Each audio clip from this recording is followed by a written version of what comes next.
Le Grand Matin Sud Radio, 7h-9h, Jean-Jacques Bourdin. Élection américaine sur Sud Radio. Ce matin, Maxime Chervaux est avec nous, professeur à l'Institut français de géopolitique, spécialiste des États-Unis. Bonjour. Bonjour. Maxime Chervaux. Alors, il est tôt aux États-Unis, il est la nuit même aux États-Unis, et les opérations de vote vont bientôt commencer, même si beaucoup d'Américains ont déjà voté. Exactement, on parle de 82 millions d'Américaines et d'Américains qui auraient déjà voté. 82 millions, donc on a à peu près la moitié de la participation de 2020 qui est déjà actée, ce qui nous fait dire que maintenant le jour de l'élection aux États-Unis n'est plus le jour de l'élection, mais la fin des élections, étant donné qu'on vote depuis maintenant plus de 3 semaines dans certains États, et que on devrait, à peu près avoir la moitié des électeurs ça déjà. Ça annonce une forte participation. Possiblement au moins autant qu'en 2020, qui était déjà un chiffre centenaire aux États-Unis. On n'avait pas voté autant depuis les années 10, et donc c'est assez possible. Alors, ça dépendra de la mobilisation le jour de l'élection, mais on sera déjà dans les élections les plus importantes en nombre depuis très longtemps aux États-Unis. Oui, où l'on vote assez peu finalement aux États-Unis. Moins que chez nous pour une élection présidentielle. Complètement. On est à 20-25 points de moins que sur l'élection présidentielle en France. Et puis après, c'est vrai que si on regarde les élections qui n'ont pas lieu en même temps que les présidentielles, on peut tomber à des participations à 12, 15, 20% certaines élections. Est-ce que cette participation pourrait changer toutes les prédictions de vote ? Toutes les prédictions des sondeurs, Est-ce que la traditionnellement, oui, c'est ce qu'on dit. On disait que plus il y a de participation, plus les démocrates sont avantagés. Oui.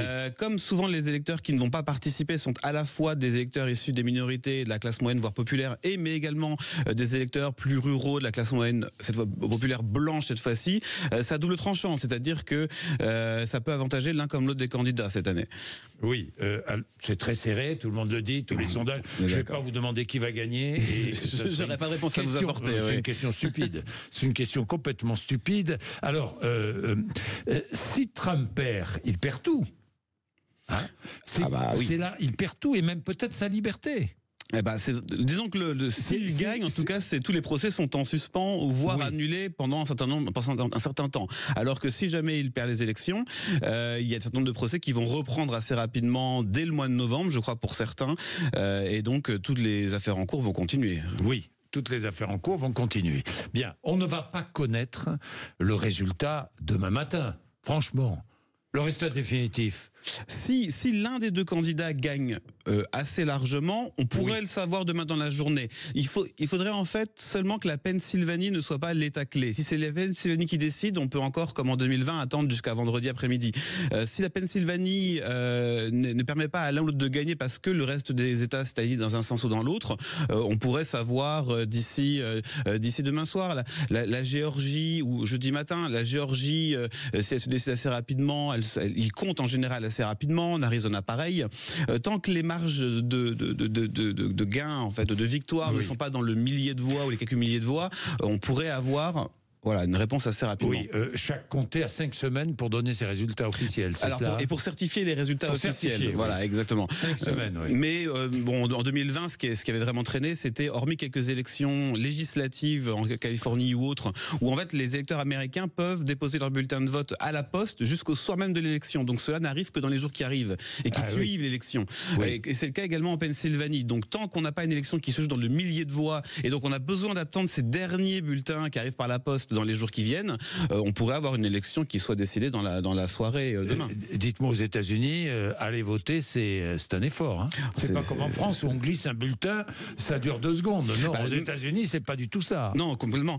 Si on arrive à éviter les longues lignes devant les bureaux de vote, on y est quand même pour 45 minutes, 1 heure. Si vous n'avez pas préparé en amont votre bulletin de vote et réfléchi à toutes les campagnes, une élection normale, vous allez avoir le président, le siège à la Chambre des représentants, potentiellement un sénateur, le gouverneur, les sièges au Sénat et à la Chambre de l'État, plus les élections au niveau du comté, peut-être des fois le maire, les juges, et beaucoup de juges à élire également, plus tous les référendums. Donc vous pouvez, en Arizona, ils ont en moyenne 4 très grandes pages recto verso.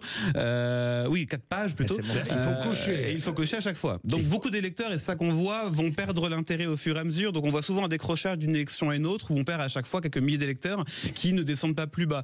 Au-delà de ceux qui vont voter que pour la présidentielle. Oui, évidemment. Maxime Chervaux, Trump parle de fraude déjà, de risque de fraude. Il insiste et il préparerait une défaite.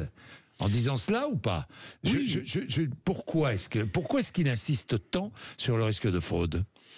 Alors, je ne suis pas dans la tête de Donald Trump, mais c'est vrai qu'en 2020, il l'avait déjà fait. C'était une manière, et c'est comme ça que tout le monde interprète un petit peu, c'est une manière de parer à une défaite et de maintenir un engagement toujours très important de ses électeurs à la suite. Je ne pense pas que Donald Trump soit arrivé en 2015-2016 en disant les élections américaines sont frauduleuses. Ouais. Il avait lui-même été candidat plusieurs fois avant, il avait voulu être candidat à d'autres reprises auparavant. Et en 2020, c'est vrai que on sent son, comment dire, cette rhétorique prendre le pas au moment où on sent qu'il perd pied dans les sondages, alors qu'il est encore président. Il y a très peu de fraude, en fait. C'est le système le plus complexe et en même temps le plus sécurisé à toutes les échelles qu'on puisse imaginer. Oui. Et maintenant, et disons que depuis quelques années, il y a au niveau local encore plus de contre-seins qui sont mis en place, où même si l'élection est faite en machine, il y a des bulletins qui sont imprimés, il y a un décompte qui se refait manuellement dans certains endroits. C'est un des systèmes les plus sûrs qu'on ait vu au monde. Et d'ailleurs, je crois que sur toutes les analyses qui ont pu être faites, on trouvait sur les 3 derniers cycles 6 ou 7 personnes sur l'ensemble des États-Unis qui auraient voté alors qu'ils n'en avaient pas le droit. Donc on est vraiment sur un nombre infinitésimale. Oui, j'ai une dernière question. On n'a pas entendu George Bush. Non, mais c'est vrai. George Bush, il ne s'est pas prononcé, il n'a pas choisi entre Kamala Harris et Donald Trump. Est-ce qu'il parle encore?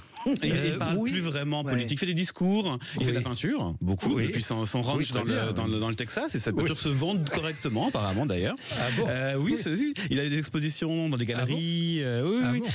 Mais disons que je pense pas que ce soit même avantageux pour Kamala Harris, parce que certains disent qu'il pourrait être encouragé à voter pour Kamala Harris, mais George Bush, même pour les Texans, les républicains texans, il représente un peu un ancien parti républicain qui était d'ailleurs responsable des interventions en Irak, en Afghanistan, et qui est pour beaucoup de républicains aujourd'hui plus le parti républicain actuel, et au contraire, c'est la source des problèmes pour beaucoup. Donc ça n'apporterait rien vraiment à Kamala Harris, sauf peut-être dans l'écosystème vraiment texan, localement. Ou donc des modérés qui potentiellement se posent la question de partir vers le Parti démocrate aujourd'hui au Texas, mais vraiment, encore une fois, très localement. Merci beaucoup, Maxime Chirbeau. Je rappelle que vous êtes avec plaisir, passionnant, professeur à l'Institut français de géopolitique et spécialiste des États-Unis.